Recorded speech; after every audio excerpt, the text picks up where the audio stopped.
people who are watching the video are welcome. Today is my topic transformer.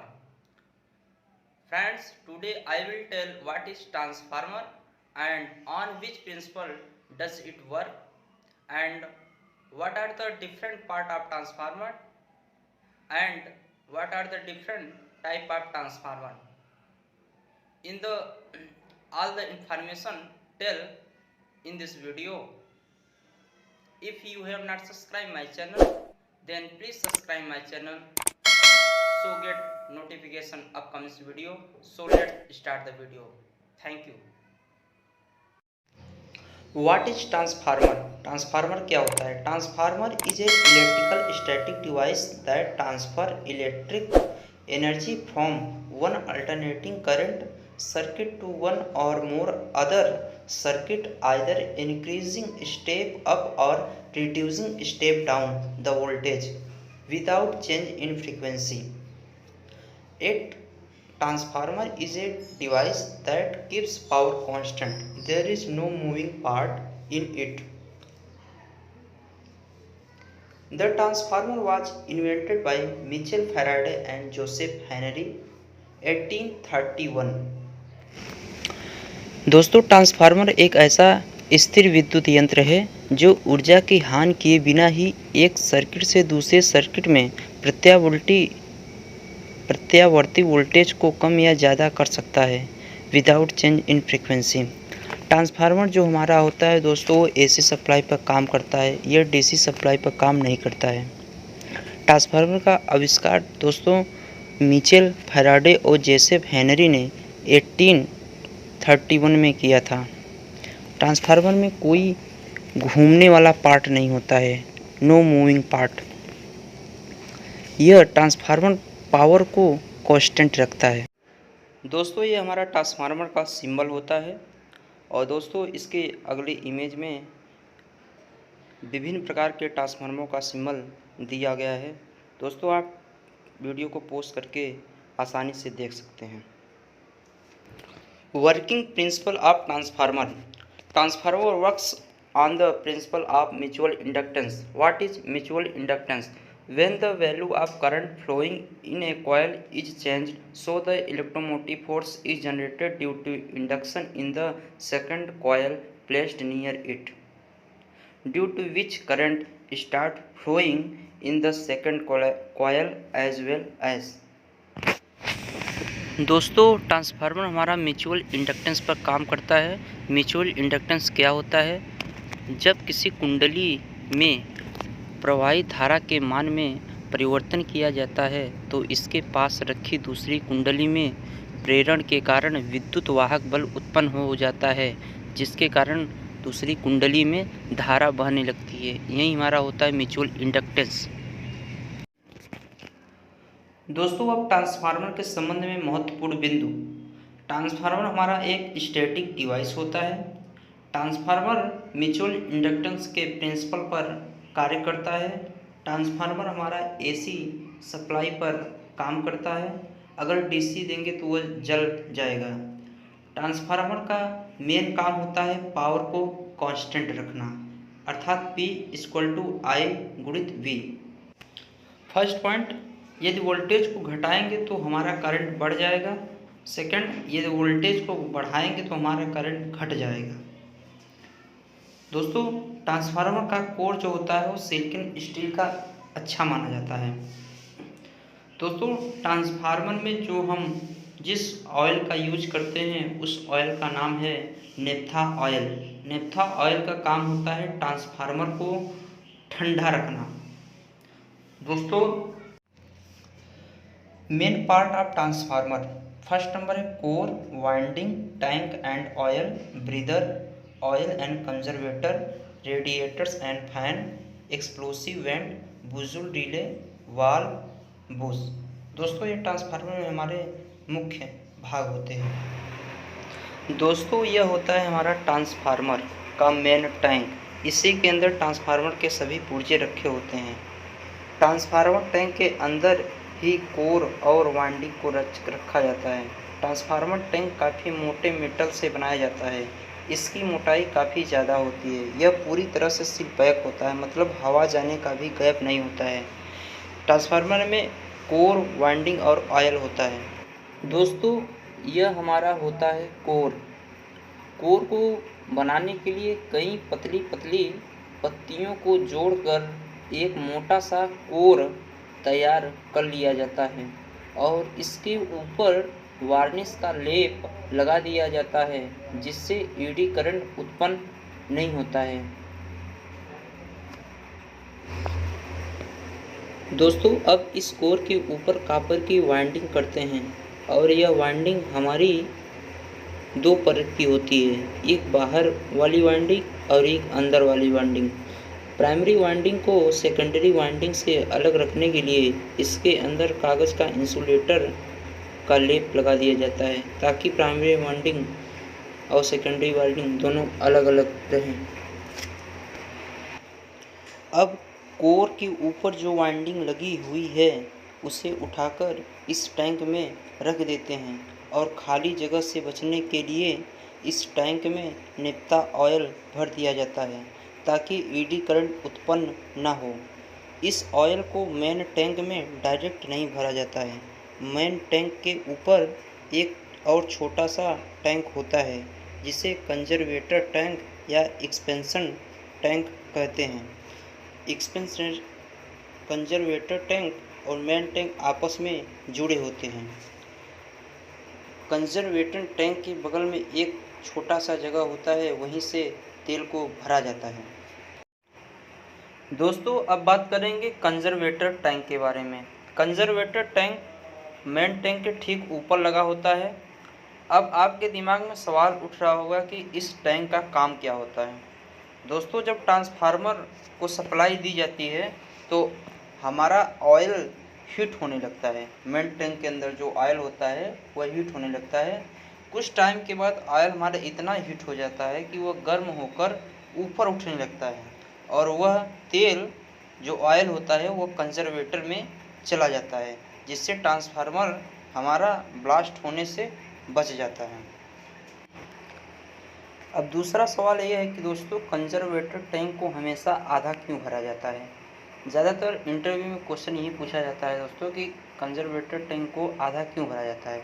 दोस्तों, इसका एक सीधा कारण है, जब तेल हमारा मेन टैंक में हीट होकर ऊपर उठता है तो ऊपर उठने के लिए उसको जगह चाहिए, इसलिए कंजर्वेटर टैंक को आधा भरा जाता है, ताकि वह मेन टैंक से ऑयल हीट होकर हमारा कंजर्वेटर टैंक में चला जाए। दोस्तों, कंजर्वेटर टैंक का ट्रांसफार्मर में एक और काम होता है कि कभी कभी ट्रांसफार्मर बहुत दिनों से मेंटेनेंस नहीं होता है, जिसकी वजह से ट्रांसफार्मर का कुछ तेल उड़ जाता है, जिससे मेन टैंक का लेवल नीचे आ जाएगा और जैसे ही खाली जगह आएगा ट्रांसफार्मर में एडी करंट उत्पन्न होने की संभावना बढ़ जाती है। तब ये खाली जगह कौन भरेगा। दोस्तों, यह कंजर्वेटर टैंक में जो एक्स्ट्रा तेल भरा होता है वही तेल इस मेन टैंक के लेवल को बराबर कर देता है। दोस्तों, अब बात करेंगे ब्रीदर के बारे में। ब्रीदर का मेन काम होता है नमी को सोखना, नमी को एब्जॉर्ब करना। जब टैंक में ऑयल का लेवल नीचे चला जाता है तो बाहर की हवा ब्रीदर के माध्यम से ट्रांसफार्मर के अंदर आ जाता है, लेकिन उस हवा में नमी होती है, उस नमी को ब्रीदर सोख लेता है। अब आप सोच रहे होंगे कि यह कैसे सोखता है। दोस्तों, ब्रीदर के अंदर सिलिका जेल भरा होता है। यह सिलिका जेल नमी को अपने अंदर एब्जॉर्ब कर लेता है या सोख लेता है। सेकंड पॉइंट, हवा में कुछ धूल कण उपस्थित होते हैं। तो दोस्तों, ब्रीदर के ठीक नीचे एक कटोरी नुमा लगा होता है और उसमें ऑयल भरा होता है। वह हमारे धूल कण को ट्रांसफार्मर के अंदर जाने से रोक देता है। दोस्तों, ब्रीदर हमारा कंजर्वेटर टैंक के बाहर लगा होता है। दोस्तों, अब बात करेंगे बुकुल जरीले के बारे में। The Buchholz relay protect the transformer from internal fault. It is the gas actuated relay. The Buchholz relay is placed between the main tank and the conservator. Buchholz relay जो होता है दोस्तों हमारा मेन टैंक और conservator के बीच लगाया जाता है। Such type of relay is used in the transformer having the rating higher than 500 kVA। यह बुकुल्स रिले जो ट्रांसफार्मर हमारा 500 kVA का होता है वहाँ पर उपयोग किया जाता है, उससे ऊपर। It is not use in small transformer because of economic consideration. दोस्तों ट्रांसफार्मर में जब कोई भी खराबी आती है तो ट्रांसफार्मर की सुरक्षा का कार्य बुकुल्स रिले करती है। जब भी ट्रांसफार्मर की वाइंडिंग या बाहरी परिपथ में शॉर्ट सर्किट होता है तो इंसुलेशन ऑयल खराब हो जाता है या अन्य किसी कारण से ट्रांसफार्मर में सामान्य से अधिक करंट प्रभावित होने लगती है तो ट्रांसफार्मर गर्म होने लगता है, जिसके कारण ट्रांसफार्मर में भरा ऑयल हीट होकर गैस रूम में परिवर्तित होने लगता है, जिसके कारण बुकुल्स रिले अपना कार्य करती है और ट्रांसफार्मर सप्लाई को कट कर देता है। बुकुल्स रिले गैस आधारित रिले है जो कि ट्रांसफार्मर के मुख्य टैंक और कंजर्वेटर टैंक के बीच जोड़ी जाती है। इस टैंक में 2 फ्लोट होते हैं तथा 2 मरकरी स्विच जुड़े होते हैं। गैस के गर्म होने के कारण से फ्लोट नीचे गिर जाता है और ट्रांसफार्मर के साथ जुड़ी इलेक्ट्रिक घंटी बजना शुरू हो जाती है। वी मरकरी स्विच से ट्रांसफार्मर सप्लाई से डिस्कनेक्ट हो जाता है। रेडिएटर का इस्तेमाल ट्रांसफार्मर को ठंडा रखने के लिए किया जाता है। जैसे गाड़ियों में भी गाड़ियों के इंजन को ठंडा रखने के लिए रेडिएटर का इस्तेमाल होता है, उसी प्रकार ट्रांसफार्मर में भी रेडिएटर लगाया जाता है, लेकिन यह रेडिएटर सिर्फ बड़े ट्रांसफार्मर में ही लगाया जाता है। दोस्तों आइए अब जानते हैं कि ट्रांसफार्मर को रेडिएटर ठंडा कैसे करता है। दोस्तों ट्रांसफार्मर जब हमारा हीट होता है तो नीचे से ऑयल उठकर ऊपर जाता है और ये रेडिएटर में जो छोटी छोटी नलिका लगी होती हैं उसके माध्यम से हमारा तेल नीचे आता है और यहाँ पे हमारा एक फैन लगा होता है, उसी के माध्यम से ठंडा हो जाता है और फिर यह तेल नीचे होकर फिर ट्रांसफार्मर में चला जाता है। सेम यही प्रोसेस हमारा राइट साइड भी होता है। इस प्रकार रेडिएटर हमारा ट्रांसफार्मर को ठंडा रखता है। दोस्तों जैसा कि इमेज में दिखाया गया है कि यहाँ पे हमारा रेडिएटर है और यहाँ पे फैन लगा हुआ है और ये थोड़ा साइज में बड़ा ट्रांसफार्मर है तो यहाँ पे बड़ा रेडिएटर और बड़ी साइज में फैन लगाया गया है। दोस्तों यही हमारा होता है रेडिएटर। दोस्तों अब बात करेंगे ऑयल लेवल इंडिकेटर के बारे में। इसके अंतर्गत कन्वर्टर टैंक में ऑयल भरा जाता है, लेकिन इसे मापने के लिए 1 मीटर फिट किया जाता है जो कि टैंक में भरे जाने वाले ऑयल की मात्रा को सुनिश्चित करता है। इसे टैंक के ऊपर ही लगाया जाता है। इसे ऑयल लेवल इंडिकेटर कहते हैं। जैसा कि इमेज में इंडिकेट किया गया है वही हमारा होता है ऑयल लेवल इंडिकेटर। दोस्तों अब बात करेंगे एक्सप्लोजन वाल्व की। इसका काम कभी ट्रांसफार्मर में कोई काफ़ी बड़ा फॉल्ट होने पर होता है। जैसे कभी ट्रांसफार्मर में ब्रीदर ख़राब होने के कारण काम नहीं कर रहा है, जैसे कि बुकुल्स रिले भी कभी कारणवश काम नहीं कर रही है, उसमें ट्रांसफार्मर के अंदर गर्म ऑयल को एक्सपेंड मतलब फैलने के लिए जगह नहीं मिल पाएगी। उस कंडीशन में ट्रांसफार्मर का एक्सप्लोजन वाल्व खुल जाता है जिससे ट्रांसफार्मर में आग लगने की संभावना कम हो जाती है। दोस्तों अब बात करेंगे टर्मिनल एंड बूसिंग क्या होता है। बूसिंग की मदद से ही ट्रांसफार्मर के अंदर सप्लाई दे पाते हैं और ले पाते हैं।